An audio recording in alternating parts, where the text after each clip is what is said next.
This video is going to be about confirmatory factor analysis, and there is a lot to do in a confirmatory factor analysis, so we'll be lucky if we finish, but let's try anyway. Alright, first we need to obtain a roughly decent model quickly.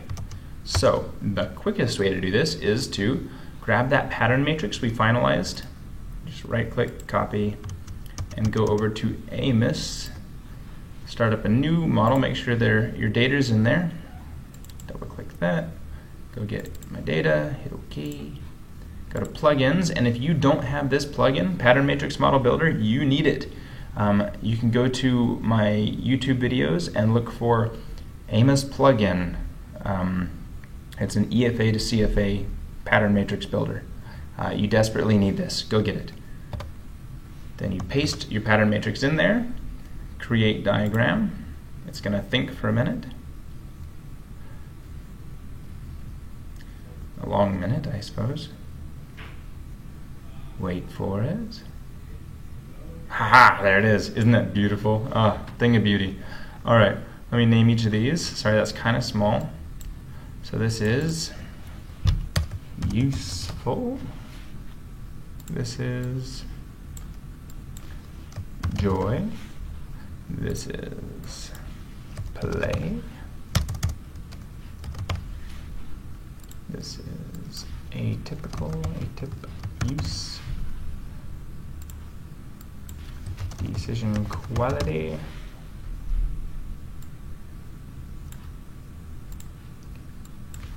Comp use.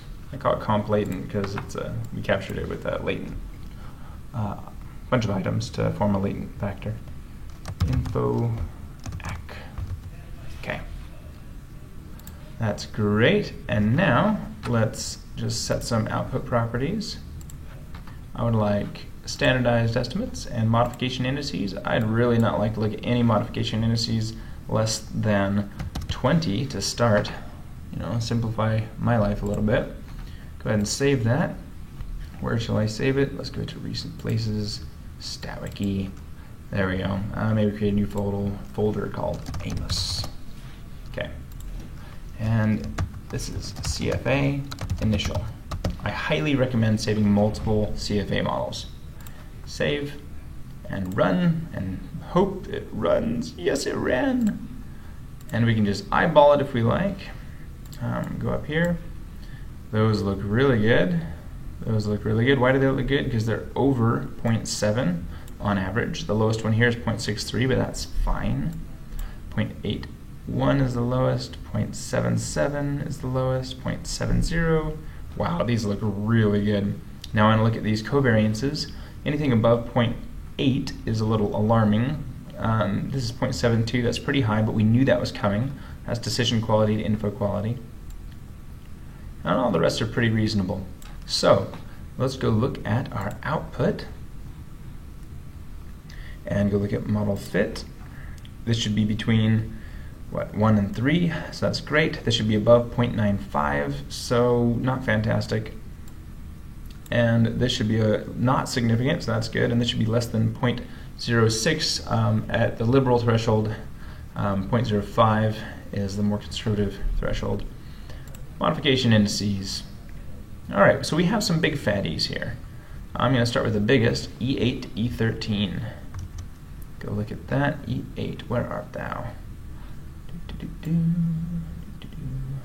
E8 and E13, they are on the same factor, joy. So I'm going to go ahead and covary those. E8, E13. And let's do a couple others while we're at it. 15 and 16. These two. Next biggest one here is this 1 and 2. And let's see where that takes us. We run it, it runs, which is great. We look at output, we look at modification indices. We have a couple left, 29 and 30, 28 and 30, and then 6 and 7. Let's do 6 and 7 first. 29 and 30, and 28 and 30. There we go. We run that. It runs, hallelujah. Look at the modification indices. There should be none. Good. Because we set the threshold to, what, 20? So there will still be some. They're just lower than 20 right now. We go to model fit. We have achieved a good CFI, which is great. Still good on C min over DF.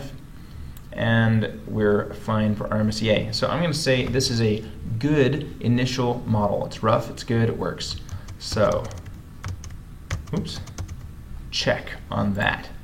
Do invariance test. Yikes. Okay, so the next thing we need to do is do our invariance test. Why do that first? Well, because if you find some stuff in your invariance test that requires you to remove items, then you've got to redo everything. Let's say you did it out of order. You did your common method bias first, or you did your common method bias before you did your invariance test. Well then, if you change things during your invariance test, you've got to redo your common method bias. Or if you refined your model before you did invariance test, but then you remove things during the invariance test, then you've got to, again, redo everything else.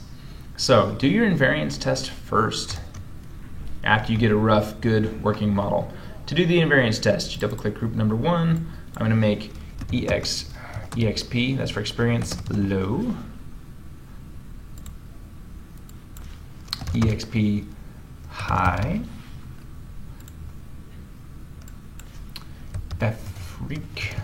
frequency low, and frequency high. And then go add the data to those. Recent places, StatWiki, there you are. There it is. And then go add a grouping variable for exp low. It's going to be experience, obviously. Exp cat, okay. Oh, sorry, grouping variable. Exp cat. And the grouping variable is going to be freak cat. And for this one, again, freak cat.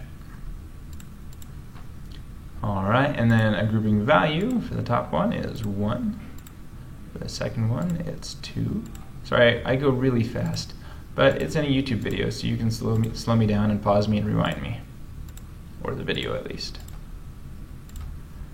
Excellent, and you can see the sample size for each of those groups. They're fairly even, which is great.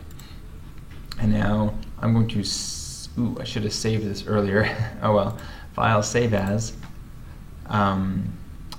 CFA,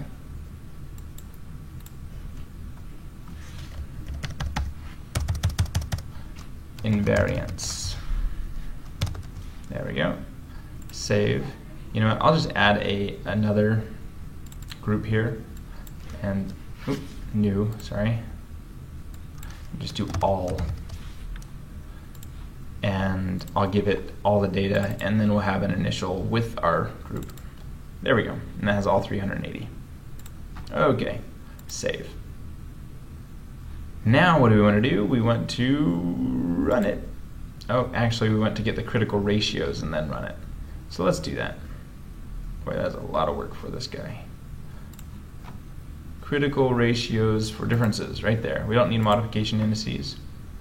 And save and run. And it's thinking. It's a lot of models. But it ran. That's great. All right. Now, we're not going to eyeball anything. We're just going to run right into it. Go to estimates, scalars. We want to go grab the stats tools package. There it is for me. Wherever you have it. If you don't have it, it's on the wiki. Go find it. We're going to go to the group differences tab. And we need to paste regression weights table in A2. So let's go do that. Regression weights table, here it is, for experience low. Make sure you click on that. Right click, copy, and paste. Now go get it for experience high. Copy and paste. Now, it says here, make sure there are no rows without labels. If so, then delete those rows, then click this button. Well, I have several rows without labels. All the ones that are constrained to be 1. You'll notice back here, see this Joy 7 is constrained to be 1. If I go find joy 7, here it is. It's constrained to be 1, so it doesn't have a parameter label. That's like par 6, par 5. I've got to get rid of that row. I'm going to get rid of that row, that row, that row. I'm just holding Control and clicking. Desism theme music. There we go. And get rid of those. You can right-click and delete them if you like. Cool. And then I'm going to go get the critical ratios table, which is right here, and it's going to be enormous. Here it is. Right-click, copy. It's going to think about it because it is, like I said, a really fat table. Go back over here and paste it. And run and cross your fingers. Oh, it worked. That's amazing. I love it. All right. I'm just going to expand this so that I can get everything. Let's see, did it all fit? Oh, come on. There we go. And like this. Just being OCD, don't mind me. Okay, what this tells me is where we are different on which indicator paths.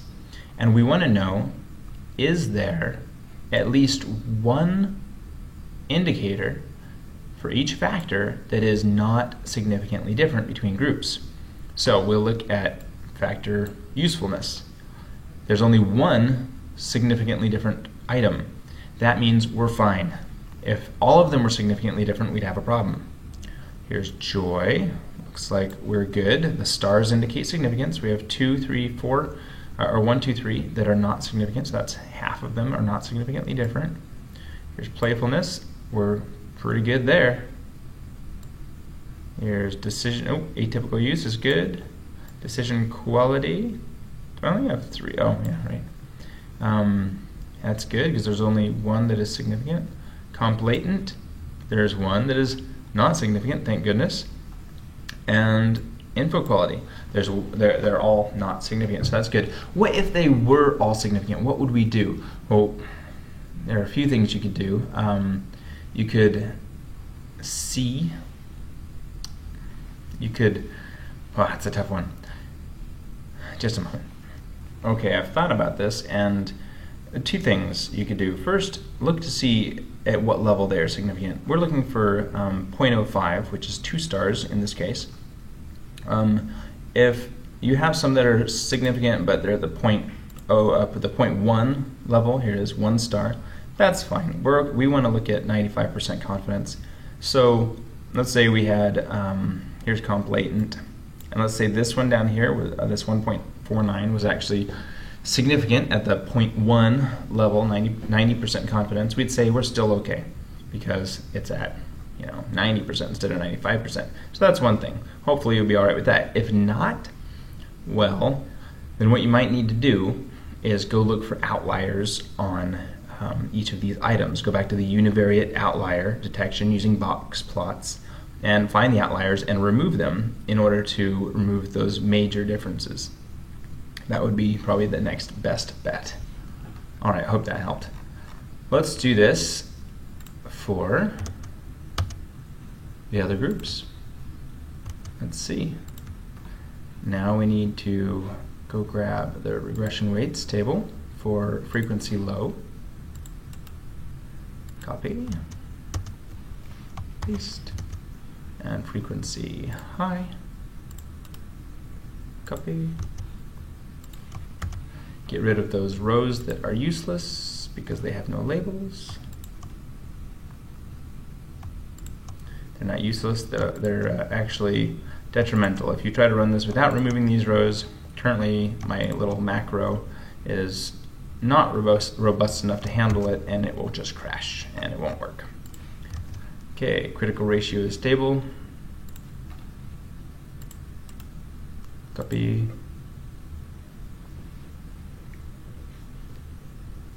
Wait for it. There it is.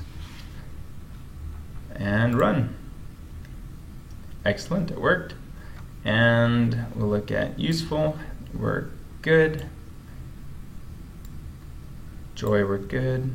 Playful, we're good, good, good. Atypical, we're good. Decision quality, and everything else, actually, we're good. Okay, so we are metrically invariant, which is fantastic.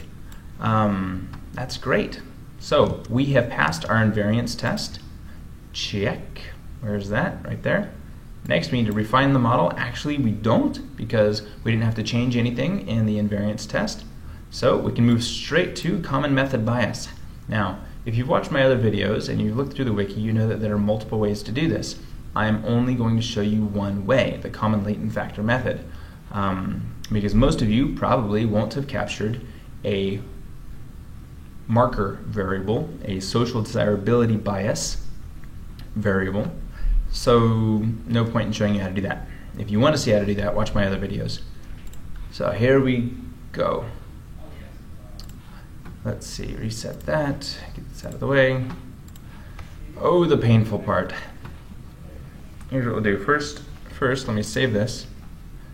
Now, file, save as, I'm just going to overwrite the initial because we didn't finish our initial.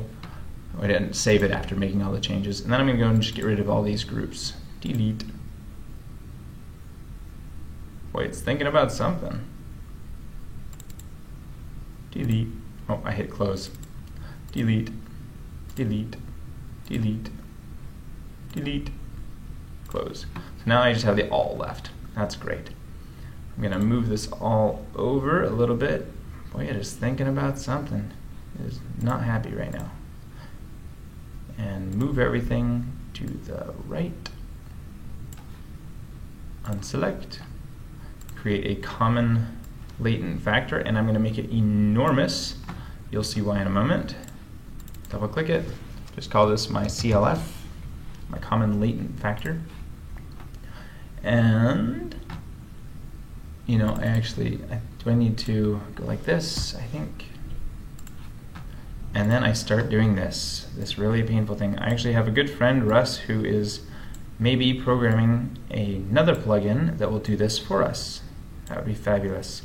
Hurry up, Russ. We really appreciate your work. I am going to pause the video and do this off camera. Wow, that was a pain. Glad it's over. But here we are. Let me save as CFA, CMB, oops, MB. And let's run it and hope it works. Run. Yes, proceed. And it didn't run. Ooh, iteration limit reached. Let's go look at the output and find out why. Here it is. It just didn't reach an iteration, or it reached its iteration limit. Joy is throwing us off. Look at this. Joy has some negative values, some positive values. How bizarre is that? Is there anything else?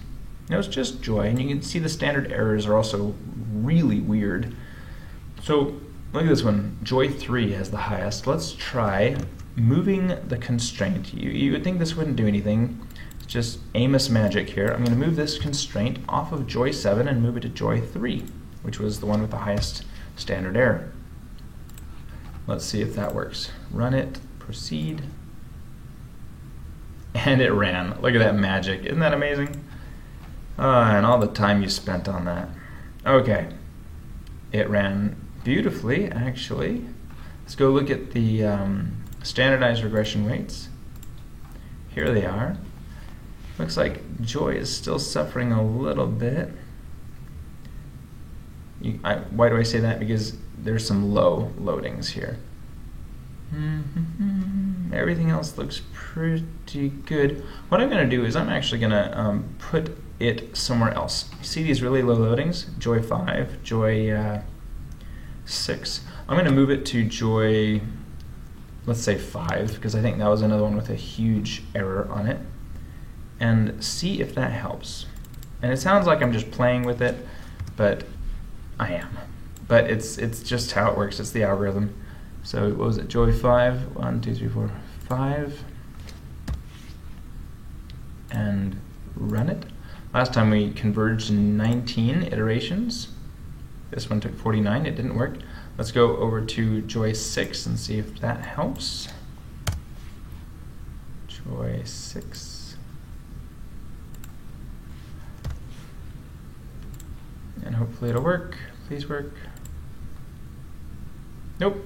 All right, looks like Joy 3 it is. Unless I want to play around a little bit more. Let me do that off camera. All right, I tried a bunch of others, every other indicator actually, and looks like Joy 3 is the best bet. We just have some major differences. So, what does that mean? That the standardized regression weights are very different when we add the common latent factor. That means that there is perhaps some common method bias. What does that mean? Well, we need to retain the CLF as we move into the SEM. So we'll do that. How will we do that? Well, we just leave this here. That's all. Okay, let me save that. And we'll go over to the list here. Common method bias done. What do we say as we report it? We say, yes, we saw some evidence of common method bias in our Joy factor, but not in any of the others, it appears. So Joy was slightly affected by common method bias. So we retain the common latent factor, which means we have common method bias adjusted variables or values. Okay, last, optionally impute composites. So we could do one of two things from here. We could impute composites and just sort of collapse these latent factors into single computed averages, essentially, weighted averages based on the factor weights. Or we could keep all of this as it is and create a hybrid structural equation model with both a measurement model component, that is latent factors with their items, and structural component where we have regression lines going between factors. Let's do both. I'll go to Analyze, Data Imputation, Proceed with Analysis. Notice my common latent factor is still in here. So proceed with analysis. It's thinking, go to Impute, and it worked, and close. Great, so we now have a data set that has those composite imputed factors, or variables, I suppose. It's this one, _C. C is for, let's pretend it's for composites. Okay, now we're done with the CFA stuff. That actually wasn't as painful as I thought it was going to be. Thanks.